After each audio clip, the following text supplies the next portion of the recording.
Hi students, मैं इस्लाहुल हसन आज लेकर आया हूँ आपके लिए अपनी दूसरी क्लास, जिसमें मैं आपको हिंदी का जो संस्कृत वाला पोर्शन होता है उसका संदर्भ सहित अनुवाद बताऊंगा। तो आइए क्लास शुरू करने से पहले देखते हैं हम आज का विचार। Today's thought, a child without education is like a bird without wings. मतलब इसका ये होता है कि वो बच्चा जो शिक्षा से वंचित है, जिसको तालीम नहीं मिल पाई है, वो उतना ही बेचैन, उतना ही लाचार और उतना ही मजबूर होता है जितना कि एक चिड़िया होती है जिसके पंख नहीं होते हैं। आइए हम शुरू करते हैं अपने इसी विचार के साथ आज की क्लास। तो हैं वाराणसी पाठ के पहले गद्यांश का संदर्भ। तो देखिए,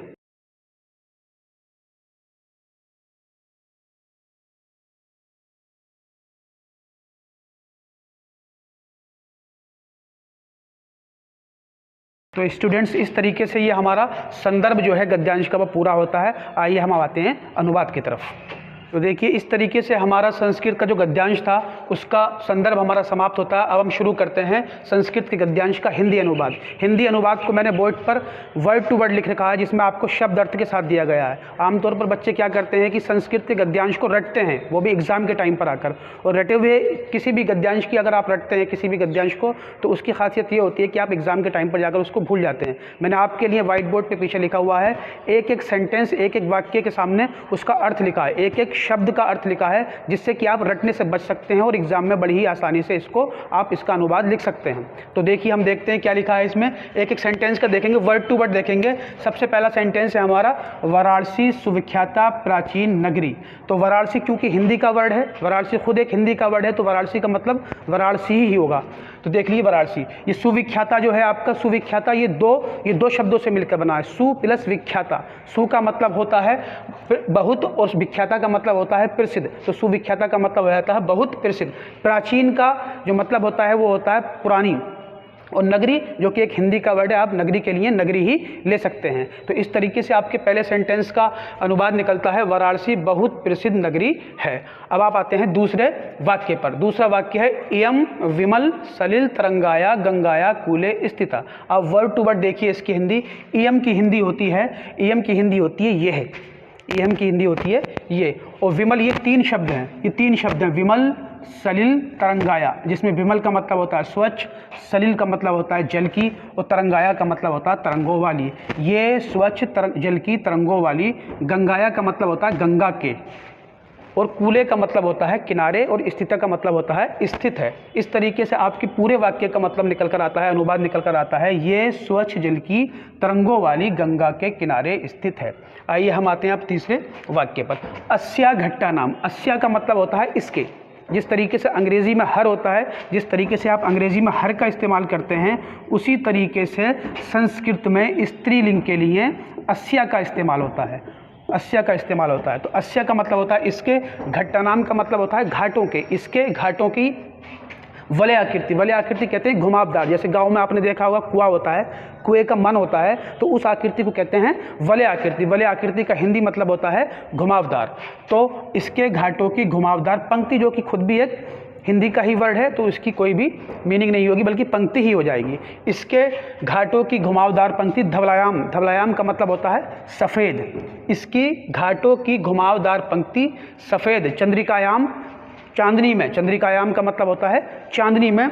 बहु का मतलब होता है बहुत, और राजते का मतलब होता है सुंदर लगती है। तो इस तरीके से हमारे दूसरे सेंटेंस का अनुवाद निकल कर आता है, इसके घाटों की घुमावदार पंक्ति सफ़ेद चांदनी में बहुत सुंदर लगती है। आइए हम आते हैं अपने तीसरे सेंटेंस पर। अगणिता। अगणिता का मतलब होता है असंख्य, अनगिनत, जिनको हम गिन नहीं सकते। अगणिता, असंख्य। पर्यटका, पर्यटका का मतलब होता है यात्री। सुदूरेभ्य का मतलब होता है दूर। देशेभ्य का मतलब होता है देशों से। तो असंख्य यात्री दूर देशों से। नित्यम, नित्यम का मतलब होता है प्रतिदिन। नित्यम का मतलब होता है प्रतिदिन। अत्र, अत्र यानी कि यहाँ, अत्र का मतलब होता है यहाँ। आयंती, आते हैं। तो इस तरीके से आपके पूरे सेंटेंस का हिंदी अनुवाद निकलता है, असंख्य यात्री दूर देशों से प्रतिदिन यहाँ आते हैं। आइए हम आते हैं अपने अगले वाक्य पर। अस्या घट्टा नाम चा। अस्या घट्टा नाम चा। ये चा जो है संस्कृत में, चा ठीक उसी प्रकार से संस्कृत में काम करता है जिस तरीके से अंग्रेजी में एंड करता है। यानी कि जिस तरीके से अंग्रेजी में एंड का मतलब और होता है, ठीक उसी तरीके से संस्कृत में चा का मतलब और होता है। लेकिन अंग्रेजी में एंड इस्तेमाल करने का तरीका क्या होता है, अगर आप दो नामों को लेकर करेंगे, राम एंड श्याम, तो यहाँ जो है आपका एंड जो है वो दोनों नामों के बीच में आएगा।